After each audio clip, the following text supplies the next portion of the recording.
duke vazhduar me strukturën e ndërtimit të atomit, duke ditur që në qendër të atomit ndodhet bërthama ku janë vendosur protonet, grimca pozitive dhe neutronet pa ngarkesë, dhe rreth bërthamës lëvizin në orbita rrethore të lejuara elektronet, ne kemi përcaktuar numrin atomik, i cili tregon numrin e protoneve, por me qenë se ky numër protonesh është i barabartë me numrin e elektroneve, themi se numri atomik tregon dhe numrin e elektroneve.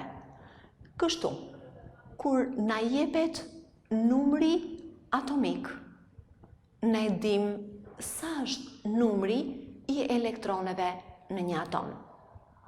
Por, përveç se duhet të dim se sa është numri i këtyre grimcave i elektroneve, në të njëjtën kohë duhet të dim edhe si shpërndahen këto elektrone në shtresat elektronike ose orbitat e lejuara. Duhet të theksojmë që elektronet vendosen në shtresa energjetike ose të quajtura ndryshe nivele energjetike. Përse e themi kështu? Duke u nisur nga modeli i ndërtimit të atomit të dhënë nga Bohri, kemi pranuar që elektronet lëvizin në orbita rrethore të lejuara, duke mos humbur energji dhe duke mos përfunduar në bërtham. Në këto orbita të lejuara, çdo elektron zotëron një energji të përcaktuar. Prandaj, këto orbita të lejuara quhen ndryshe dhe nivele energjetike për elektronin. Orbita që ndodhet më afër bërthamës quhet shtresa e parë elektronike ose niveli i parë energjetik, ku elektroni zotëron energjin e një. Shtresa e dytë energjetike ose niveli i dytë energjetik, ku elektronet zotërojnë energjin e dy, e kështu me radhë në shtresën e tretë, të katërt e me radhë. Shtresat i shënojmë ndryshe edhe me shkronja.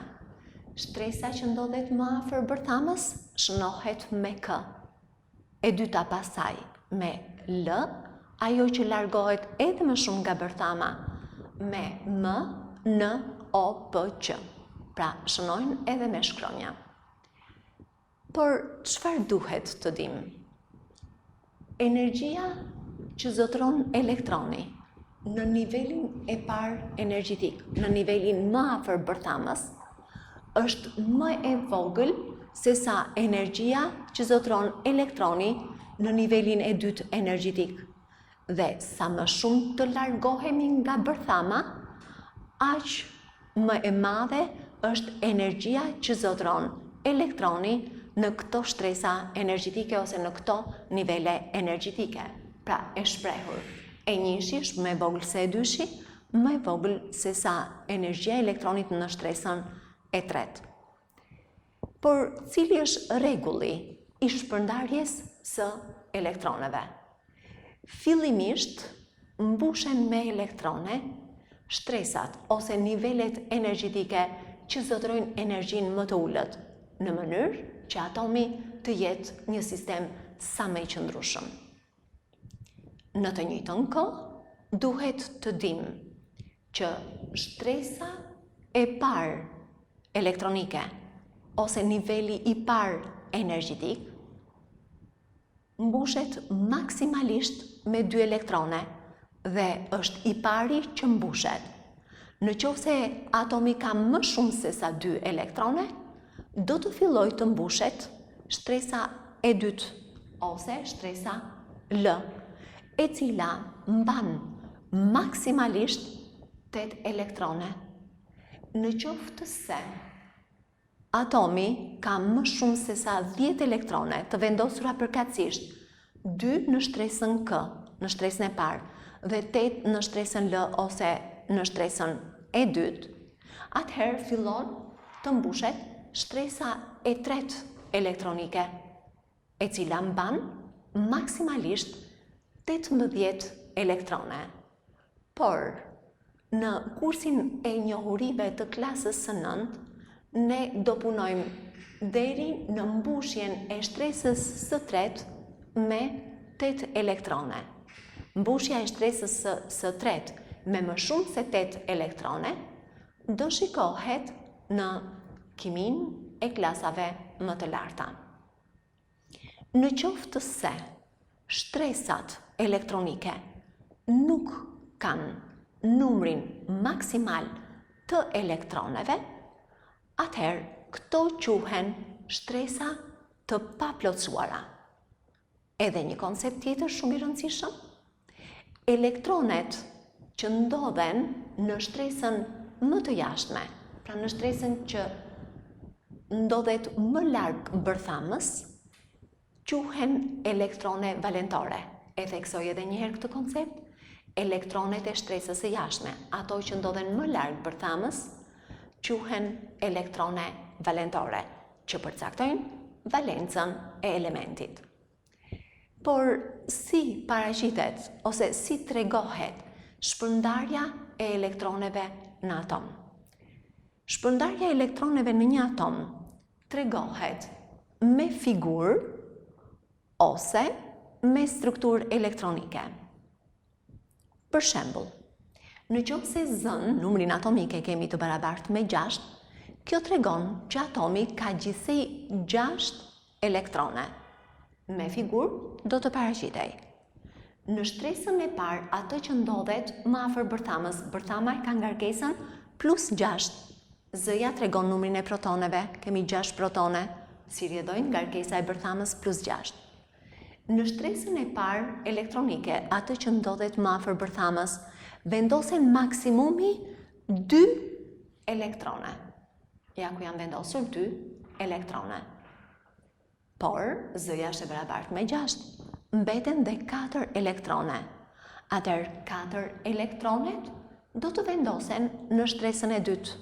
Shtresa e dytë mban maksimumi 8 elektrone, por atomi nuk ka 10 elektrone, ka vetëm 6, nga të cilat 2 vendosen në shtresën e parë dhe 4 në shtresën e dytë.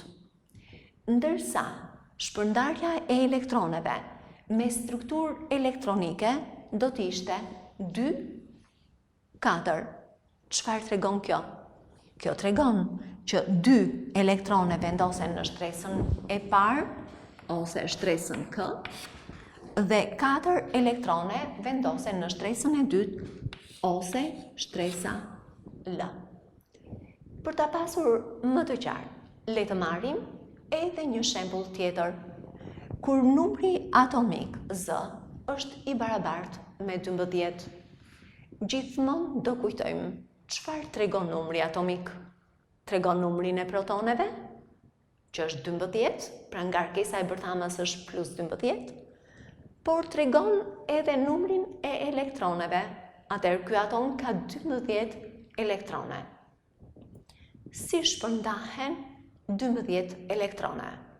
Duke ditur radhën e mbushjes së shtresave elektronike me elektrone. Themi që fillimisht mbushet shtresa e parë ose shtresa K me 2 elektrone.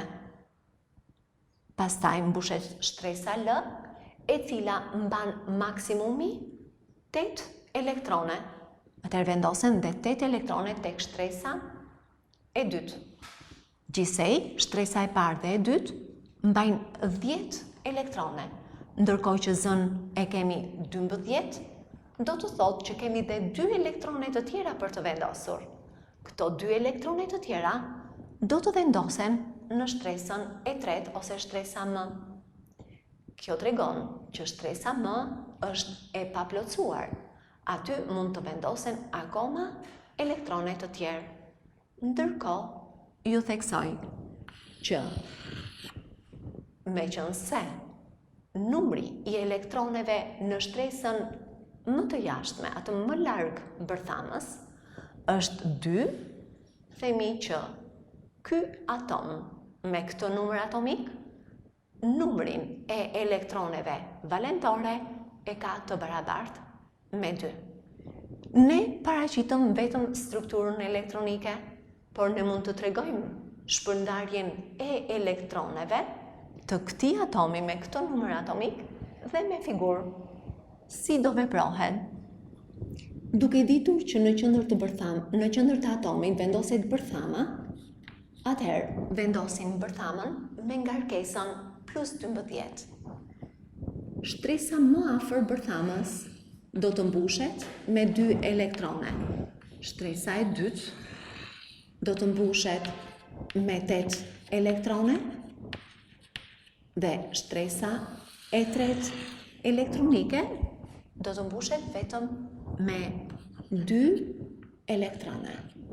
Atëherë, kjo është shpërndarja e elektroneve në këtë atom, me figurë dhe me strukturë elektronike.